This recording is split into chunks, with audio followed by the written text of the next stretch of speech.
Hello everybody and welcome to Splitter Sports Zone, a new program offered by the LMU Sports Network, primarily from LMU Community TV and of course the LMU Athletics Department. This show focuses exclusively on the LMU student athlete, but not only does it just focus on the athlete and the student, it's not just about athletics, just about student athletes. Anything from their athletic, academic, civic, fraternal, personal life, anything. We're going to discuss all that on this show, and this is the absolute first edition of this program, and it has been a long time in the making. We've got so many people involved with this. You're going to benefit from it because you're going to get to know one-on-one and very up close and personal many of the LMU student athletes here on the campus of Lincoln Memorial University. We've got a couple of great student athletes as our first two guests on the show. We're going to be talking with them in depth just a couple of minutes from now, and we certainly hope that you're going to stick around for tonight's show. Folks, I want to remind you that if you'd like to keep up to date on everything going on with Lincoln Memorial University Athletics, pull up the LMU Athletics website, www.lmurailsplitters.com. You'll find out everything you want to know, all the latest scores, facts, statistics, player profiles, roster schedules, news releases, videos, and much more. LMU Athletics website, www.lmurailsplitters.com. We're going to take this commercial break, and we'll be right back with Splitter Sports Zone. Stay with us. If you enjoy lakes, boating, mountains, and great food, you'll love Norris Landing Marina in Claiborne County, Tennessee. Located off Lone Mountain Road, Norris Landing Marina has these benefits for you. A 170-slip marina with seasonal rental slips, rental pontoon and pleasure boats, vacation cabins and cottages, a 23-space RV park, and Jimmy's Place restaurant. Great food and casual dining in an on-the-water setting. Contact us and make the Norris Landing Marina your enjoyment destination. Whether institutional case good or architectural woodwork, Nolan Products Incorporated of Knoxville has been serving East Tennessee, Southwest Virginia, and Southeast Kentucky since 1958. From concept to finish, Nolan Products custom builds to the highest quality standards to meet your facility specifications while using only the finest materials available. Nolan Products has been serving and meeting the needs and requirements of general contractors and architects in East Tennessee and surrounding area for more than 55 years. Nolan Products Incorporated, 912 4th Science Street Northeast, Knoxville. Welcome back to Splitter Sports Zone. You know, for a college athlete, obviously coming in as a freshman is tough enough. You've got to make the transition from the high school game, from the academics that you've been used to on the high school level, to a college atmosphere where you're away from mom and dad, you're away from home in most cases, and it's a tough situation to get acclimated to. But when you've got other things such as a learning disability to deal with, it's even more. Let's watch this episode with Kaylee Stone of the volleyball team. Kaylee, welcome to the show. Obviously, you are our first guest on the Splitter Sports Zone, so congratulations on that. You're in groundbreaking territory. Thank you. Tell us a little bit about yourself first before we get into our topics today. Well, I'm from Chattanooga, Tennessee. I came from Notre Dame High School down there. Throughout my high school career, I played front row, middle, right side, and outside, and for LMU, I'm outside. Kaylee comes in as a student athlete like most kids do, and I do apologize for calling you a kid, young people in today's world of college athletics, but she brings things with her that many student athletes don't have. Kaylee, you came in primarily to play volleyball here at Lincoln Memorial and to get an education, right? Yes, I did. Now, you educated me earlier when you told me what your major was going to be, and I had never really heard of that major. Tell us a little bit about that and why you wanted to be part of that. I'm majoring in conservation biology, which is mainly with wildlife and working outside. And growing up, I was always outside playing in the dirt, looking at different bugs under rocks, just loving the outdoors. So growing up became an interest for me, and conservation biology, I would love to travel to national parks and work for them, and something I love. Somewhere along the line when she was playing with the bugs and playing in the dirt, she found a love for volleyball. And obviously when you get to the college level, if you're good enough to qualify to play for a college team, then you're considered among the best of the best. So at some point you really began to excel in that sport. When was that? I would say my freshman year of high school was kind of I made varsity and kind of realized, hey, I'm good at this and I could go further in this. So by my sophomore year, starting on the varsity team really improved my confidence and wanting to play in college and believing in myself that I could play in college. And we've already talked about the fact that you have been assigned as an outside hitter right now. You've played the middle, you played the right side, but it is the outside hitter that you said that you would prefer. Now, so far, if you're watching at home, you don't really see anything out of the ordinary as far as what Kaylee brings to the table here at Lincoln Memorial University. But as I alluded to a moment ago, Kaylee, you mentioned to me that that you have a learning disability. Tell us about that. I'm dyslexic. It's very common within school systems and children. And growing up, I have trouble reading. That's what dyslexia is. Words get upside down, they move, and it makes reading very, very difficult. And it's hard to explain because I've never seen normal reading. I've always adjusted to assignments accordingly until one of my teachers noticed I was writing things backwards. I was not putting punctuation. I was answering questions completely off. And I realized that I had dyslexia. Dyslexia is often something that really follows the student. You know, it usually begins when they're early in their academic career, even in grade school. And so oftentimes they have difficulty reading, with comprehension, even in writing and things like that. And so oftentimes things like low self-esteem will begin very early because they've struggled. Maybe they've been punished by their teachers for not understanding something. Maybe their parents don't understand.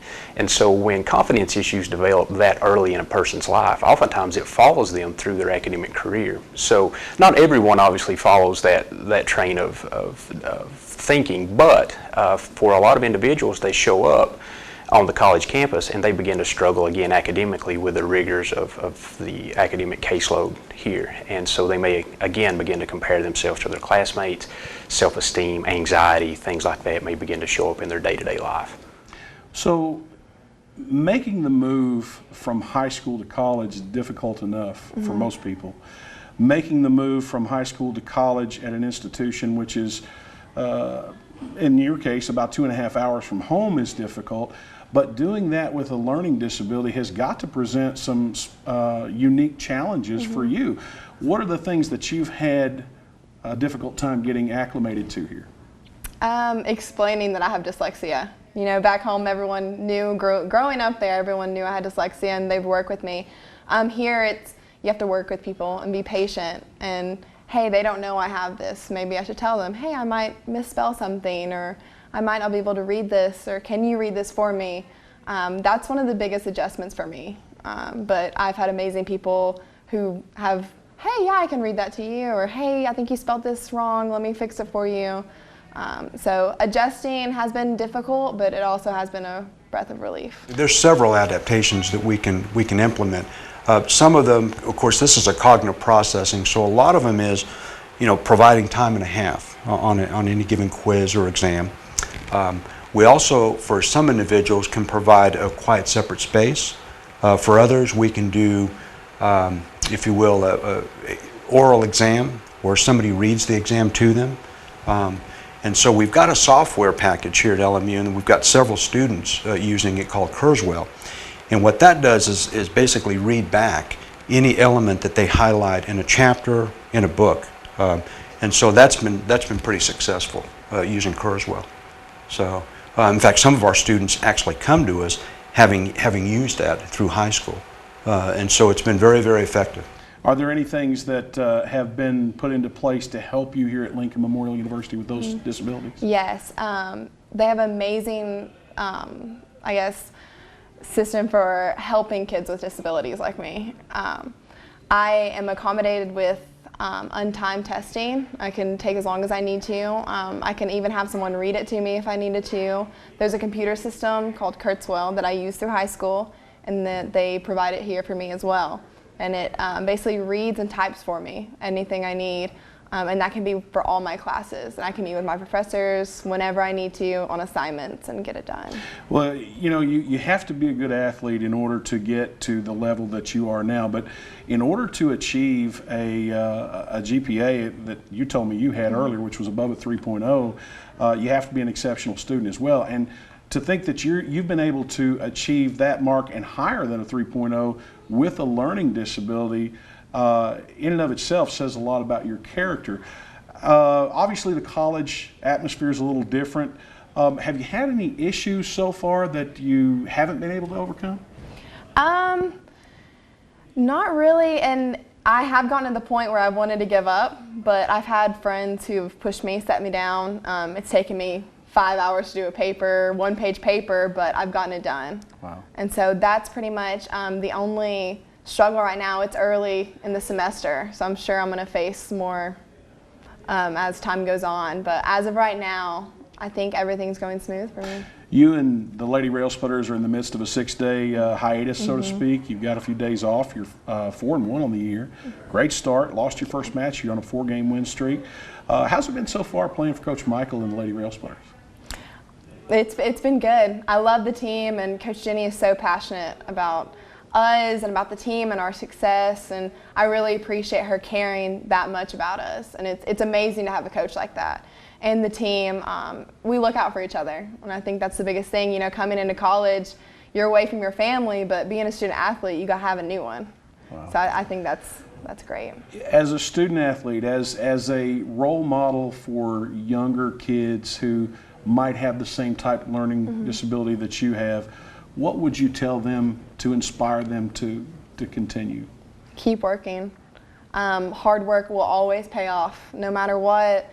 If you're sitting at your kitchen table crying over homework, take a deep breath, take a break, you know, and push through it, because it does get better, and you will adjust and you will figure out what works and what doesn't work for you. Knowing yourself is the biggest thing. Knowing your limits, knowing what you can do, knowing when you need to ask for help, not being ashamed to ask someone, hey, can you do this for me? Or, hey, like, I need help with this. Like, do not be ashamed at all. Remarkable young lady to deal with learning disabilities such as dyslexia, and it's not the easiest thing in the world. We always know that. And of course, being a student athlete on the college atmosphere, 2.5 hours away from home has got to be tough. Kaylee Stone and her team are 5-1 on the year following their big victory this past Tuesday night over Carson Newman over in Jefferson City, Tennessee, and they'll be in action again this week.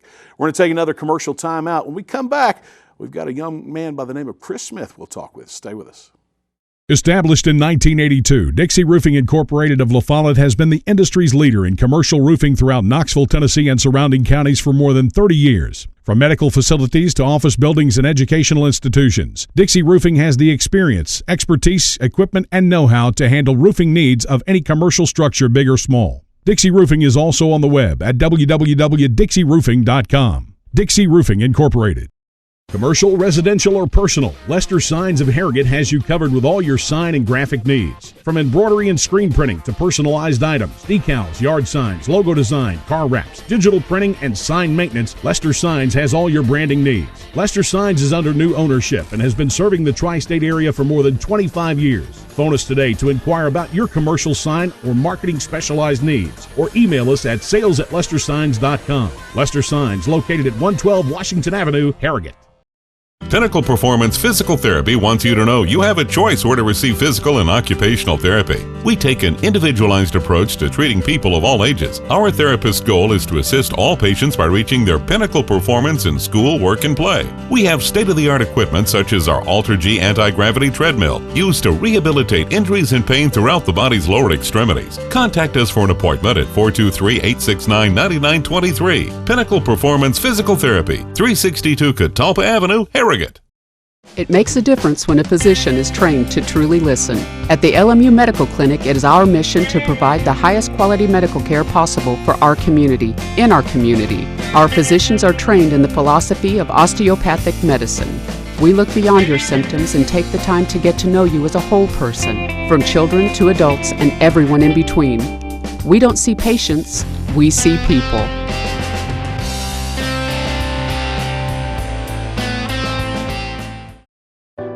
You can go anywhere.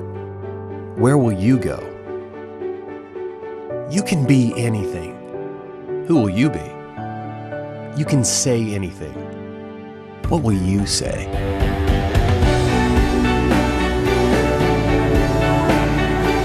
Because in the end, it's not the years in your life that count.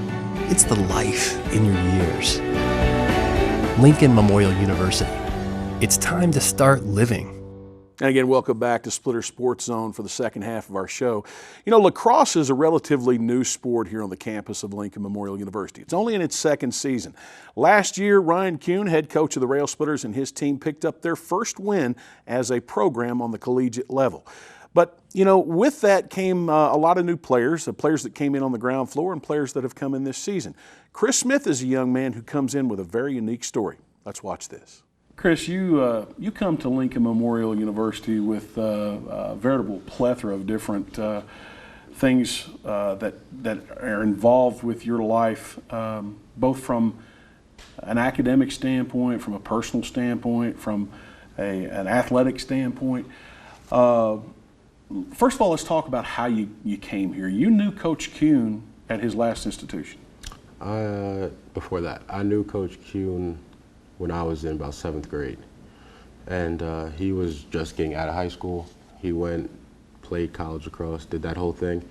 Then he came back and ran a summer camp that I was also coaching at. Came back my senior year, said, hey, do you want to play college lacrosse? And for that, it was either that or the Marines for me. So I definitely took the education route and went to Defiance, Ohio. So you transfer to Lincoln Memorial. You come here to basically a men's lacrosse program that's in its infant stages. It's being built from the ground up. Coach Kuhn thought enough of you that he wanted you to come play for him, and now here you are. Yeah, I got the opportunity to leave Defiance, Ohio. More of a financial reason, but I just walked into a better situation here, education-wise, the whole nine, so I couldn't really argue with the situation. And on top of that, this is the same guy who took me out of a bad situation to a better situation, so I knew he wouldn't put me in a worse. It was always going to get better. Of course, Defiance is in Ohio, and we've already talked about the fact that you were geographically in Northwest Ohio, but you're originally a native of New York, so it's kind of got to be a culture shock for you coming to the country life of Harrogate, Tennessee. Oh yeah, to go from, I'm not from the city, but I'm from Long Island, big population. And then you go to a little bit less in Northwest Ohio, and then you come here, and you pretty much see the same exact people no matter where you go. You know, Walmart back or anything, you see the same exact people, but not a problem. Well, you know, I've seen you around campus a lot, and we have more student athletes than when I was in school here now, so I don't know them all, but you do notice faces. You do see the same faces. With coming to Lincoln Memorial, obviously you had to decide, okay, what am I going to pursue? You chose athletic training. Tell us about that. Yeah, I decided to stick with athletic training as my previous major, and I thought that was what I wanted to do, but you actually caught me at a good time. I'm currently in the middle of a switch. I'm going to go to exercise science and pursue my original goal from high school, which was a PT doctorate. Well, we had hoped that he was going to say communications, but not so lucky today. All right, Chris, you know, obviously the lacrosse team had I guess a milestone season last year, because not only did you pick up the first wins for the university, both at home and away, you know, it was the first season of collegiate lacrosse for LMU, and that in and of itself is the cornerstone of what will be 20 years, 30 years down the road. Now, having said all that, it wasn't all roses for you. I mean, you endured something that is very difficult for anybody, much less somebody hours away from home, hours away from their family, and having to find out about it via a phone call. Yeah, so I'll never forget, actually, December 4th, 4:15 a.m., got a phone call from a good friend of mine, and he said, you need to call your mom, you know, as soon as you get a chance to. And I was like, all right, cool, whatever, I'm sleeping. I hung up the phone. He calls me back and says, like, no, you need to call your mom soon, like, your house is burning. So I hang up the phone again and go back to sleep. I don't believe anything he says.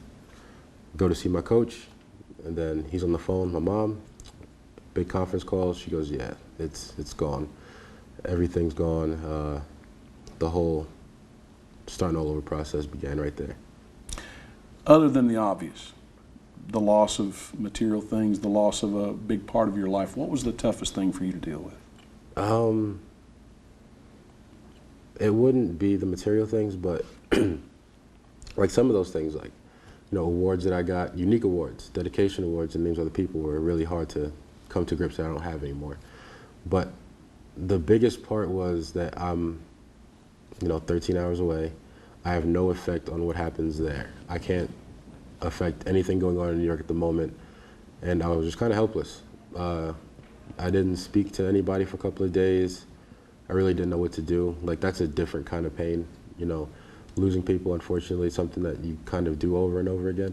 That was my first time ever dealing with that. So I don't know how to feel about it. It was really strange, especially being in a new place, my first year here. Did you ever think about pulling out and dropping out of school at that point? Of course. That's usually the first thing you want to do, like drop everything and go back home. But that's just not the principle my family tends to live by. You just kind of keep going. How about your family? What? Obviously, they're going through a lot at that point. Did you ever feel that they needed you there at that time and that it might be the right thing to do, or did they encourage you to stay here? It wasn't really, there was no pressure on what decision to make from family. Here, everybody's like, hey, just go. Like, just go. Lucky enough, I guess, it was right in that early finals week area where it was possible I can just go home and retake my finals. And everybody's like, just go, we'll get a plane ticket, just go. And a long conversation with my mom, she said, hey, what do you want to do? This is your decision. And I said, I'm here. I might as well do this last 2 weeks, then get home and we'll work from there. So I decided to stay, finish up the semester. How about the support here on campus when that took place? What was that like? Oh, it's something I talk about on a daily basis when I get the opportunity to. I was a complete stranger to 98% of the campus. My team was a lot smaller then. So I remember, I'll never forget, the first person that ever spoke to me was Paul Woodson. Came straight up to me. Hey, man, are you Chris? Yeah. I'm sorry to hear about what happened, man. Complete stranger. I appreciated that more than I ever appreciated anything else in my life. Wow. Tough to listen to, much less to have to deal with. Let's move on and talk about, let's go back to your academic part. Now, I know you're in the midst of your collegiate career as an athlete and as a student, but you've already started kind of making strides to achieve a level of professional employment later on down the line. You had an internship this past year with Baltimore Ravens. Yes, I did. 6-week internship, paid, everything accounted for, ate for free, stayed in a hotel, all my living expenses were taken care of. One of the greatest experiences anybody could ever have. I recommend anybody try to get to wherever they can to do something similar. It was amazing. What does Chris Smith want to do later on? What do you want to do? I don't plan on leaving the world of sports. I'm just trying to find my puzzle piece within that. Whether it's going back and continue athletic training, or whether it is this physical therapy thing I'm trying to do, strength and conditioning, or actually getting into coaching, I'm not sure, but I know the world of sports is something that I need to work in. That's my happy place. All right, I'm going to give you the opportunity I don't give very many student athletes. Let's talk about Coach Kuhn for a minute. What's it like to play for him, and is he a tough coach to play for? No. He verbalizes what every parent thinks about. He wants better every time. He wants you to be as close to perfect as you possibly can. And though it's frustrating, especially for a freshman or a new guy that doesn't understand what he's thinking, everything you do, if you do a good one time, the next time he expects better. And then after that, he expects better than that. So it keeps you on your toes. You have to keep growing to be successful in his coaching philosophy. Before you leave Lincoln Memorial University, what would you like to leave? This is kind of a tough question. What would you like to leave as your legacy here, for people to know that you achieved before you left here? That's a good question. Both mentally and academically, athletically? Athletically, it would have to be, I was somebody that anybody could be a role model of. I'm somebody that you can learn that no matter what happens, just keep working as hard as you possibly can. And I guess it would probably be the same thing from a social standpoint. If you learn anything from me, and I'm shocked if you do, just learn that whatever you're doing at that time, just do it the best way you can, because that situation might not be as simple as it is when it's handed to you. It might be a little more difficult in a few days. So don't be so shocked, Chris. You're a lot more educating than you think. All right, thanks. I appreciate it. What a story. Anybody that would lose their home, obviously that's a tough thing to deal with. But being so far from home as Chris was, I mean, that even had to be more difficult. And boy, he's got a great future in front of him with that internship with the Baltimore Ravens and, of course, his final years of eligibility here with Lincoln Memorial and the Lacrosse program. All right, we're going to take a timeout. When we come back, I'm going to give you an insight as to who we can expect to see on next week's Splitter Sports Zone. Stay with us right here.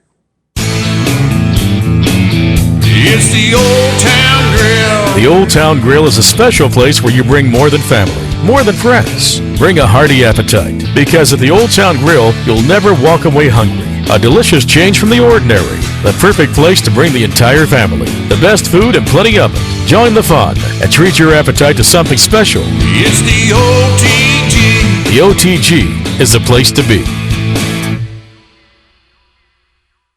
Make K&K Metal Sales your only stop for all your residential and commercial metal building needs. For the past 23 years, K&K Metal Sales has covered the tri-state area with quality custom roofing and siding with many grades, gauges, and colors in stock. If you're looking for complete steel or wood building packages or steel or wood trusses, K&K Metal Sales can help with that, as well as heavy-duty custom carports. Great folks and great prices. Stop by K&K Metal Sales located at 6986 Cumberland Gap Parkway or call 423-869-4261. Juggling my family schedule is a full-time job. Between school, dance practice, work, there's little time left to worry about much else. That's why I use real-time banking from Home Federal Bank. With real-time banking, I know that when I make a deposit, the money goes straight to my account. No delays, no waiting, no wondering. And I get to focus on what's important. Real-time deposits, real-time access, real-time banking. From Home Federal Bank, always within reach.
Folks, we got a big show in store for you next week. Next week we turn to women's soccer and men's volleyball, and we've got two unique individuals that we'll talk with, one of which is making a comeback from a very serious injury, one of which is a young man who is a very highly touted student athlete coming out of high school. He was valedictorian of his school, and he comes here as one of the marquee players on a relatively new program that's going to play their first season of collegiate eligibility this year.